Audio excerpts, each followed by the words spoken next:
Hello students, in previous video we have discussed about some numericals of dimensional analysis.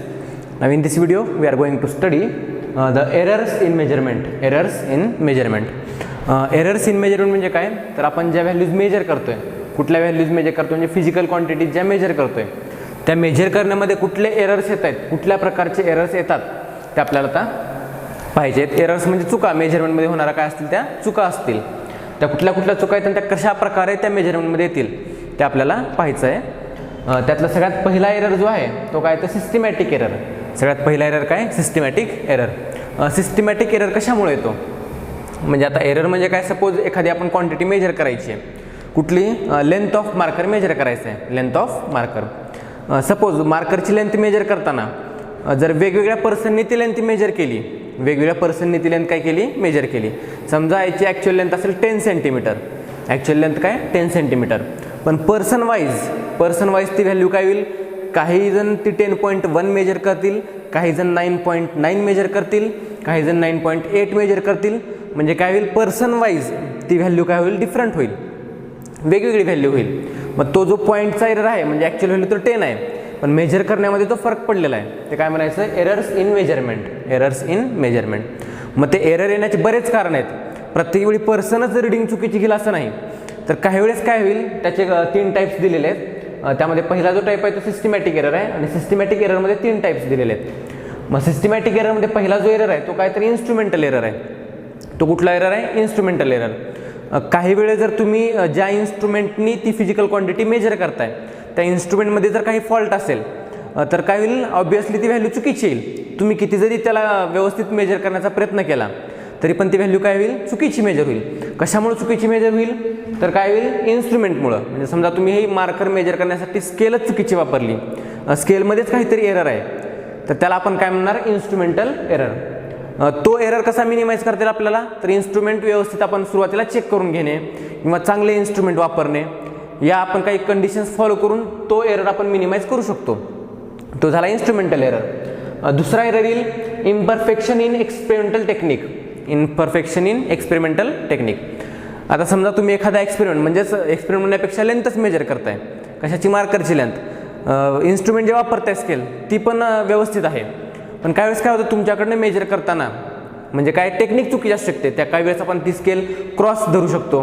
म्हणजे जर तुम्हाला example घ्यायचं म्हणाल, समजा ही लेंथ मेजर करायची आहे, स्ट्रेट लाईन, तुम्ही जर स्केल या टाईपमध्ये जर तुमच्याकडनं चुकीची ठेवली गेली म्हणजे काय होईल, एक्सपेरिमेंटल टेक्निक चुकीची वापरली. आता ॲक्च्युअल असं नाही होणार, पण तुम्हाला फक्त समजण्यासाठी की टेक्निक कशी चुकीची असू शकते, की आपण मेजर करताना काही चुका केल्या, टेक्निक चुकीची वापरली, तर त्यावेळेस पण काय होऊ शकतं, त्या याच्यामध्ये एरर येऊ शकतो. मग त्याला आपण काय म्हणतो, इम्परफेक्शन इन एक्सपेरिमेंटल टेक्निक. तुम्ही तो क्वांटिटी मेजर करताना काहीतरी चुकीचं केलेलं आहे, मग त्यावेळेस काय होईल, तर एरर येईल, त्या फिजिकल क्वांटिटी मेजर करण्यामध्ये काय येईल, एरर येईल. आणि त्यातला लास्ट एरर आहे पर्सनल एरर. समजा आता काय, एक्सपेरिमेंटल टेक्निक तुमची बरोबर आहे, इन्स्ट्रुमेंट पण बरोबर आहे, पण काही वेळेस काय होतं, पर्सनल एररमध्ये तुम्ही मेजर करताना, आता स्केल व्यवस्थित ठेवलेली आहे, इथं ही स्केल व्यवस्थित सरळ ठेवलेली आहे, ही स्केल पण बरोबर आहे, इथं समजा 10.9 आलेलं असेल, काय आलेलं आहे 10.9, पण आपण काही वेळेस घाई गडबडीमध्ये काय करतो, ॲक्च्युली व्हॅल्यू जर 10.9 दिसत असेल तर आपण घेताना 10.8 किंवा 10.9 असे काय करतो, आपण ॲप्रॉक्सिमेटली व्हॅल्यू घेऊन टाकतो ती, बरोबर. ॲक्युरेट व्हॅल्यू तिथे दिलेली असते, पण आपण काय करतो, आपल्या चुकीमुळं तिथे व्हॅल्यू काय लिहितो, चुकीची लिहितो, की आपण मेजर करताना काय केलेलं असेल, व्हॅल्यू चुकीची मेजर केली असेल. मग तो एरर कुठला होईल, तर पर्सनल एरर. म्हणजे इन्स्ट्रुमेंट बरोबर आहे, एक्सपेरिमेंटल टेक्निक पण बरोबर आहे तुमची, तरी पण तुम्ही मेजर करताना व्यवस्थित न मेजर करता काहीतरी अप्रॉक्सिमेट व्हॅल्यू लिहून टाकली. म्हणजे ॲक्च्युअल व्हॅल्यू त्याची लेंथ समजा 11 आहे आणि तुम्हाला तिथे 10.9 दिसलं, तुम्ही ते काय घेणार, 10.9. मग तो कुठला एरर होईल, तर पर्सनल एरर. हे काय झाले, सिस्टमॅटिक एरर झाले, की ज्यामुळं तुमच्या मेजरमेंटमध्ये एरर येऊ शकतो, काय येऊ शकतो, एरर येऊ शकतो. आता हे एरर्स आपण इन्स्ट्रुमेंटल एरर, इन्स्ट्रुमेंट व्यवस्थित करून मिनिमाइज करू शकतो, एक्सपेरिमेंटल टेक्निक पण व्यवस्थित करून आपण तो एरर मिनिमाइज करू शकतो. आणि आपण स्वतः आपल्यामध्ये काही पर्सनल एरर आपण स्वतः काय करू शकतो, कमी करू शकतो किंवा मिनिमाइज करू शकतो. समजा आता तिन्ही एरर्स हे मिनिमाइज केले आपण, म्हणजे तिन्ही एरर्स आपण सगळ्या व्यवस्थित केलेले, एक्सपेरिमेंट व्यवस्थित केलेला आहे, इन्स्ट्रुमेंट चांगलं वापरलेलं आहे, आपण स्वतः कुठलीच चूक केलेली नाही. तरी पण काही वेळेस काय होतं की एरर येतोच. तरी पण काही वेळेस काय होतो, त्या फिजिकल क्वांटिटी मेजर करण्यामध्ये एरर येतो. मग त्यावेळेस त्याला एररला काय म्हणतो आपण, रँडम एरर. त्या एररला काय म्हणतो आपण, रँडम एरर. आणि तो एरर मिनिमाइज करण्याची एक पद्धत आहे. मिनिमाइज करणे म्हणजे काय, तर आपल्याला ॲक्च्युअल व्हॅल्यू फाइंड करायची आहे. म्हणजे नक्की तुमच्या मेजरमेंटमध्ये किती एरर आहे. म्हणजे समजा ॲक्च्युअल व्हॅल्यू 11 आहे, याची लेंथ किती आहे मार्करची 11, आणि तुम्ही किती मेजर केली 10.9. म्हणजे एरर किती आला, 0.1चा एरर आला. किंवा 11.1 मेजर केली तरी पण काय येईल, 0.1चा एरर येईल. मग तो एरर किती आलेला आहे आणि तो कसा मिनिमाइज करायचा, आपल्याला रँडम एररमध्ये शिकायचं आहे. रँडम एरर म्हणजे काय, हे सगळे एरर्स तुम्ही मिनिमाइज केले तरीसुद्धा कुठला तरी एरर एखाद्या वेळेस येतो त्या फिजिकल क्वांटिटीमध्ये. तो एरर म्हणजे काय, रँडम एरर. आणि ते मिनिमाइज करण्यासाठी काही प्रकार आहेत. आता रँडम एररमध्ये कुठले एरर्स आहेत, तर अजून ते पण टाईप्स बघू आपण. टाईप्स म्हणण्यापेक्षा आपल्याला त्या प्रोसेसने जायचं आहे तिथून. पहिला जो एरर आहे तो ॲब्सोल्यूट एरर. Absolute error. दुसरा एरर आहे रिलेटिव्ह एरर. आणि तिसरा आहे पर्सेंट रिलेटिव्ह एरर. आता पर्सेंट रिलेटिव्ह एरर टाईप म्हणण्यापेक्षा रिलेटिव्ह एररचा आपण पर्सेंट वाईज फाइंड केलेला आहे. म्हणजे किती पर्सेंट एरर त्या फिजिकल क्वांटिटीमध्ये, फिजिकल क्वांटिटी मेजर करण्यामध्ये किती पर्सेंट एरर आलेला आहे ते आपण पर्सेंट रिलेटिव्ह एररमधून फाइंड करतोय. ॲब्सोल्यूट एरर, रिलेटिव्ह एरर आणि पर्सेंट रिलेटिव्ह एरर. आता त्या गिव्हन फिजिकल क्वांटिटीजमध्ये कुठल्या प्रकारचा एरर किती पर्सेंट आलेला आहे किंवा एरर किती पर्सेंट आलेला आहे ते आपण स्टेप बाय स्टेप कसा फाइंड करायचा ते आपण आता पाहूया. हे एरर्स तर समजलेले आहेत. हे एरर्स तुम्हाला डिफाईन एरर्स असं कुठं विचारलं जाणार नाही. फक्त आपल्याला एरर कसा फाइंड करायचा ते आपल्याला व्यवस्थित स्टेप बाय स्टेप पाहायचं आहे. इथंपर्यंत समजलं. नेक्स्ट पॉईंट आहे estimation of errors. Estimation of errors जसं की आत्ताच आपण पाहिलं रँडम एरर्स. रँडम एरर्समध्ये ॲब्सोल्यूट एरर आणि रिलेटिव्ह एरर हे दोन टाईप्स आहेत. मग ते कसे इस्टिमेट करायचे, कसे फाइंड आउट करायचे, त्याच्या आपण आता स्टेप्स पाहायचे आहेत. इस्टिमेशन ऑफ एरर्स त्यातला पहिला जो आहे तो काय तर ॲब्सोल्यूट एरर आहे. Absolute error. आता ॲब्सोल्यूट एरर म्हणजे काय, तर difference between true value and measured value. Difference between true value and measured value. Measured value minus true value. आता ट्रू व्हॅल्यू म्हणजे काय, तर जी फिजिकल क्वांटिटी तुम्हाला मेजर करायची आहे त्याची ॲक्च्युअल व्हॅल्यू, खरी व्हॅल्यू काय आहे. आणि मेजर व्हॅल्यू म्हणजे काय, तर तुम्ही मेजर केलेली व्हॅल्यू कुठली आहे. मग समजा एखादी व्हॅल्यू तुमची मेजर व्हॅल्यू 10.9 असेल आणि त्याची ॲक्च्युअल व्हॅल्यू ट्रू व्हॅल्यू किती 11 आहे, बरोबर. तर किती एरर आला ह्याच्यामध्ये, -0.1 एरर आला. मग हा डिफरन्स बिटवीन ट्रू व्हॅल्यू आणि मेजर व्हॅल्यू म्हणजे काय, तर ॲब्सोल्यूट एरर. मग इथं मायनस साईन जे आलेलं आहे ते मायनस साईन आपण निग्लेक्ट करतो, कारण की एरर हा निगेटिव्ह नसतो. कारण तुम्ही समजा इथं जर 10.9 ऐवजी 11.1 जर मेजर केलं, 11.1 मेजर केलं तर आपण काय म्हणणार, तर 0.1 व्हॅल्यू चुकलेली आहे आपली, 0.1 एरर आलेला आहे. आपण असं म्हणत नाही की +0.1 एरर आलेला आहे. आणि आता इथं काय केलेलं आपण 10.9 मेजर केलेली आहे, म्हणजे आपण असं म्हणत नाही की -0.1 एरर आलेला आहे. तर किती एरर आला आहे, फक्त 0.1. इथं जर ही निगेटिव्ह साईन येत असेल तरी पण आपण तिथं मॉड घ्यायचं आहे. म्हणजे एरर काय असतो, ऑलवेज पॉझिटिव्ह असतो. एरर चूक ही पॉझिटिव्हच असणार आहे इथं, बरोबर. इथं मायनस साईन आलं तरी आपण काय घ्यायचं, 0.1 एरर आहे आपल्या मेजरमेंटमध्ये. आता दुसरा एक प्रश्न असा पडला असेल की इथं ॲब्सोल्यूट एररचं आपण काय लिहिलेलं डेफिनेशन, की डिफरन्स बिटवीन ट्रू व्हॅल्यू आणि measured value. Difference between true value आणि मेजर्ड व्हॅल्यू. आता ट्रू व्हॅल्यू जर माहिती असेल तर आपल्याला व्हॅल्यू मेजर करायची गरज काय पडली. ट्रू व्हॅल्यू माहिती असेल तर आपण डायरेक्टली 11 ट्रू व्हॅल्यू लिहू शकतो. मग ही ट्रू व्हॅल्यू काही वेळेस काय दिलेली नसते. आता मी इथं कन्सिडर केली आहे की ट्रू व्हॅल्यू किती 11 आहे, मार्करची ओरिजिनल लेंथ 11 आहे आणि आपण किती मेजर केलेलं 10.9. हे माहिती होतं म्हणून आपण सॉल्व केलं आणि 0.1 आन्सर आलं. पण काही वेळेस ट्रू व्हॅल्यू दिलेली नसते, फक्त आपल्याला काय दिलेलं असतं, measure the length of marker असं म्हटलं असेल तर त्यावेळेस ट्रू व्हॅल्यू दिलेलीच नाही आपल्याला, बरोबर. ट्रू व्हॅल्यू दिलेली नाही. मग त्यावेळेस आपण ॲब्सोल्यूट एरर कसा फाइंड करायचा, त्यात आपण पाहूया. इथंपर्यंत तर समजलं ॲब्सोल्यूट एरर म्हणजे काय, डिफरन्स बिटवीन ट्रू व्हॅल्यू आणि मेजर्ड व्हॅल्यू. आता सगळ्यात पहिली स्टेप, समजा तुम्हाला एखादी फिजिकल क्वांटिटी मेजर करायची आहे, ती लेंथ असेल मार्करची, मास असेल किंवा दुसरी कुठलीही क्वांटिटी असू द्या, फिजिकल क्वांटिटी. मग त्यातली समजा आपण मार्करची लेंथ मेजर करतोय. मग त्यावेळेस आपण एरर फाइंड करण्यासाठी काय करणार, एकाच मार्करच्या लेंथ 2-3 वेळेस फाइंड करायच्या. 2-3 वेळेस. म्हणजे समजा फर्स्ट वेळेस काय फाइंड केली आपण 10.9, परत दुसऱ्या वेळेस 11.1, तिसऱ्या वेळेस 11.2, अशा नंबर ऑफ व्हॅल्यूज आपण फाइंड केल्या. मग आपण ती लिहू इथं मेजरमेंट काय काय घेतलं आपण, तर लेंथ ऑफ मार्कर. फक्त कन्सिडर करा, प्रत्येक वेळी लेंथच मेजर करायला असं काही नाही, दुसऱ्या कुठलीही फिजिकल क्वांटिटी दिलेली असेल. आपण मार्करची लेंथ काय केली, फर्स्ट वेळेस A1 मेजर केली. A1 म्हणजे समजा A1 ची व्हॅल्यू 10.1 10.2 काही असेल, A1 मेजर केली. दुसऱ्या एकाने व्हॅल्यू मेजर केली A2, तिसरी A3 आणि चौथी A4. म्हणजे जी फिजिकल क्वांटिटी तुम्हाला मेजर करायची आहे त्याची रिडिंग 2 ते 3 वेळेस घ्यायची. म्हणजे रिपीट घ्यायच्या रिडिंग्स. मॅक्झिमम जेवढं तुम्ही मॅक्झिमम वेळेस घ्याल तेवढी तुमची व्हॅल्यू काय येईल, ॲक्युरेट येईल. आपण सपोज की 4 व्हॅल्यूज घेतल्या, तुम्ही 5 घेऊ शकता, 6 घेऊ शकता, 10 घेऊ शकता, नंबर ऑफ व्हॅल्यूज घेऊ शकता. आपण किती मेजरमेंट दिलेले, मेजरमेंट काय दिलेले आहेत, 4 व्हॅल्यूज दिलेले आहेत. म्हणजे याच मार्करची लेंथ 4 वेळेस मेजर केली आणि त्या 4 व्हॅल्यूज या आहेत. आलं इथंपर्यंत. आता याच्यामध्ये आपल्याला ट्रू व्हॅल्यू दिसत नाही आहे, कारण की ह्या मार्करची ॲक्च्युअल लेंथ आपल्याला माहिती नाही. मग आपण ॲब्सोल्यूट एरर कसा फाइंड करायचा, तर सगळ्यात पहिली स्टेप जी आहे हे तुम्हाला गिवन दिलेलं असेल किंवा तुम्ही फाइंड केलेलं आहे समजा, तर सगळ्यात स्टेप फर्स्ट करा तुम्ही. या सगळ्या व्हॅल्यूजचं काय काढायचं, आपल्याला मीन काढायचं आहे. सगळ्या व्हॅल्यूज काय काढायचं आहे, मीन. गिवन रिडिंग्स आहेत समजा, ह्या गिवन रिडिंग्स काय आहेत, A1, A2, A3 and A4. आलं, या गिवन व्हॅल्यूज आहेत. मग आपल्याला ॲब्सोल्यूट एरर तर फाइंड करायचं आहे. ॲब्सोल्यूट एरर फाइंड करण्यासाठी measured value minus true value आहे. मेजर्ड व्हॅल्यू दिलेले आहेत आपल्याला 4 आणि प्रत्येक व्हॅल्यूमध्ये काहीतरी एरर आहे, मग आपण ट्रू व्हॅल्यू कशी फाइंड करणार, आपल्याला ट्रू व्हॅल्यूची गरज आहे आता.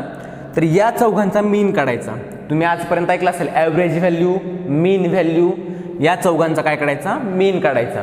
आता मीन व्हॅल्यू म्हणजे काय, मीन व्हॅल्यू या चौघांची addition, A1 plus A2 plus A3 plus A4. आलं. आणि किती रिडिंग्स आहेत, तर 4 रिडिंग्स आहेत, म्हणजे डिवायडेड बाय 4. किती रिडिंग्स आहेत, 4 रिडिंग्स, म्हणजे डिवायडेड बाय 4.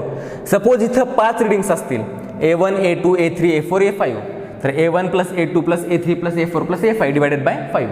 म्हणजे काय, सगळ्यांची addition divided by number of readings, जेवढे नंबर्स आहेत तेवढे. म्हणजेच मीन व्हॅल्यू काय असतं, समेशन ऑफ AI.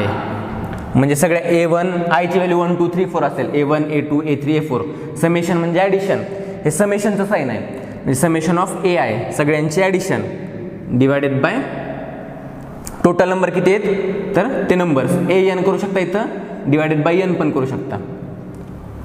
इथं 1 to N समेशन, इथं I is equals to 1 to N divided by N. आता हे कसं आलं, तर I ची व्हॅल्यू सुरुवातीला 1 घ्यायची म्हणजे A1 झाला, परत 2 घ्यायची म्हणजे 2 झाला A2, परत 3 A3, परत A4, असं जेवढे आहेत तेवढे N पर्यंत. आता N इथं 4 आहे म्हणून आपण 4 घेतलं डिवायडेड बाय N, म्हणजे किती असेल 4. समजा 5 असेल तर इथं N ची व्हॅल्यू काय आली 5, A1 A2 A3 A4 A5 divided by 5. He mean value काढली. आता हा जो मीन आलेला आहे त्याला आपण काय म्हणायचं आहे, अरिथमॅटिक मीन किंवा मीन व्हॅल्यू, बरोबर. त्याला कशाने डिनोट केलेलं आहे, तुमच्या ह्याच्यामध्ये याला डेल्टा A ने डिनोट केलेलं आहे, सॉरी A मीनने डिनोट केलेलं आहे. A मीन सगळ्यांची ॲडिशन करायची आणि A मीन फाइंड करायचा. आता ही A मीन जी व्हॅल्यू आलेली आहे तर त्याला आपण काय कन्सिडर करणार, ट्रू व्हॅल्यू कन्सिडर करणार. A मीन जो तुम्ही फाइंड केलेला आहे त्याला काय कन्सिडर करणार आपण, ट्रू व्हॅल्यू. आता नेक्स्ट सेकंड स्टेपमध्ये काय करणार आपण, ही फर्स्ट स्टेप तर झाली आपली, काय फाइंड केलं फर्स्ट स्टेपमध्ये आपण मीन व्हॅल्यू. फर्स्ट स्टेपमध्ये आपण ट्रू व्हॅल्यू किंवा मीन व्हॅल्यू फाइंड केलेली आहे. आता स्टेप सेकंडमध्ये काय करणार आपण, ॲब्सोल्यूट एरर फाइंड करणार. ॲब्सोल्यूट एरर म्हणजे काय, तर measured value minus true value. आता पहिल्यामध्ये किती एरर आहे हे जर फाइंड करायचं असेल तर आपण काय करणार, मेजर्ड व्हॅल्यू काय आपली A1, मेजर्ड व्हॅल्यू काय A1 मायनस ट्रू व्हॅल्यू काय A मीन. इथं काय काय केलेलं असेल, समजा आपण इथं true value minus measured value जरी केलं, true value minus measured value तरी पण चालेल, true value minus measured value. आता ट्रू व्हॅल्यू कारण सोपं पडेल आपल्याला, ट्रू व्हॅल्यू सगळीकडे एक आहे म्हणजे स्टेप बाय स्टेप आपल्याला लिहिता येईल. मग A mean he true value आहे मायनस मेजर्ड व्हॅल्यू किती आहे पहिली A1 आहे, दुसरी A मीन मायनस A2, तिसरी A मीन मायनस A3 आणि A मीन मायनस A4. म्हणजे ही जी ट्रू व्हॅल्यू फाइंड केलेली आहे त्यातून प्रत्येक व्हॅल्यू मायनस करायची. म्हणजे आपल्याला त्या मेजरमेंटमध्ये A1 मध्ये किती एरर आहे, A2 मध्ये किती एरर आहे, A3 मध्ये किती एरर आहे तो काय करता येईल, फाइंड करता येईल. याला काय म्हटलेलं आहे, डेल्टा A1 म्हटलेलं आहे, डेल्टा A1. याला म्हटलेलं आहे डेल्टा A2, डेल्टा A3 आणि डेल्टा A4. डेल्टा म्हणजे चेंज म्हणा तुम्ही एक प्रकारचा, डेल्टा स्टँड्स फॉर चेंज. आणि ही व्हॅल्यू मॉडमध्ये घ्यायची आहे, ही व्हॅल्यू कशामध्ये, मॉडमध्ये. म्हणजे आलेला आन्सर ऑलवेज पॉझिटिव्ह घ्यायचं. समजा आता जसं आपण एक्झाम्पल घेतलं होतं, ट्रू व्हॅल्यू आहे 10 आणि तुम्ही मेजर केलेली व्हॅल्यू 9.91 आहे आणि 10.11 आहे, 9.9 आणि 10.1. मग 10 मायनस 9.9 काय येतं, 0.1 आणि 10 मायनस 10.1 काय येतं, मायनस 0.1. मग हे जर मॉडमध्ये आपण घेतलं तर हे आन्सर काय येणार आहे, तर पॉझिटिव्ह येणार आहे. म्हणजे डिफरन्स इज ऑलवेज पॉझिटिव्ह. म्हणून या व्हॅल्यूज आपण सगळ्या काय घेतलेल्या आहेत, मॉडमध्ये घेतलेल्या आहेत. स्टेप सेकंड कळाली. स्टेप सेकंडमध्ये काय केलेलं आहे आपण, तर ॲब्सोल्यूट एरर फाइंड केलेला आहे. मग 4 जर तुमच्या मेजर व्हॅल्यू असतील तर ॲब्सोल्यूट एरर पण 4 येतील, हे लक्षात ठेवा. 5 असतील तर ॲब्सोल्यूट एरर पण 5 येतील. आला इथंपर्यंत. पण आपल्याला टोटल एकच व्हॅल्यू फाइंड करायची, म्हणजे एकच लेंथ मेजर केलेली आहे आपण. ही A1 A2 A3 A4 जे आहेत ते एकाच मार्करच्या लेंथ आहेत किंवा एकच फिजिकल क्वांटिटी आपण रिपीटेड मेजर केलेली आहे. मग नेक्स्ट स्टेप, जसं आपण इथं A मीन काढला होता सगळ्यांचा मीन, तसाच आता आपण काय करायचं आहे, ह्या ॲब्सोल्यूट एररचा मीन काढायचा आहे. ॲब्सोल्यूट एररचा मीन काढायचा आहे. याला आपण स्टेप 3 पण म्हणू शकता. स्टेप 3 ह्या बुकमध्ये स्टेप वाईज दिलेलं नाही, आपण फक्त स्टेप लक्षात ठेवण्यासाठी करतोय. पहिली स्टेप मीन फाइंड करायचा, दुसरी स्टेप ॲब्सोल्यूट एरर फाइंड करायचा, तिसरी स्टेप ॲब्सोल्यूट एररचा मीन फाइंड करायचा. म्हणजे ॲब्सोल्यूट एररचे ॲव्हरेज फाइंड करायचं. ॲव्हरेज म्हणजे काय, सगळ्यांची ॲडिशन डिवायडेड बाय 4.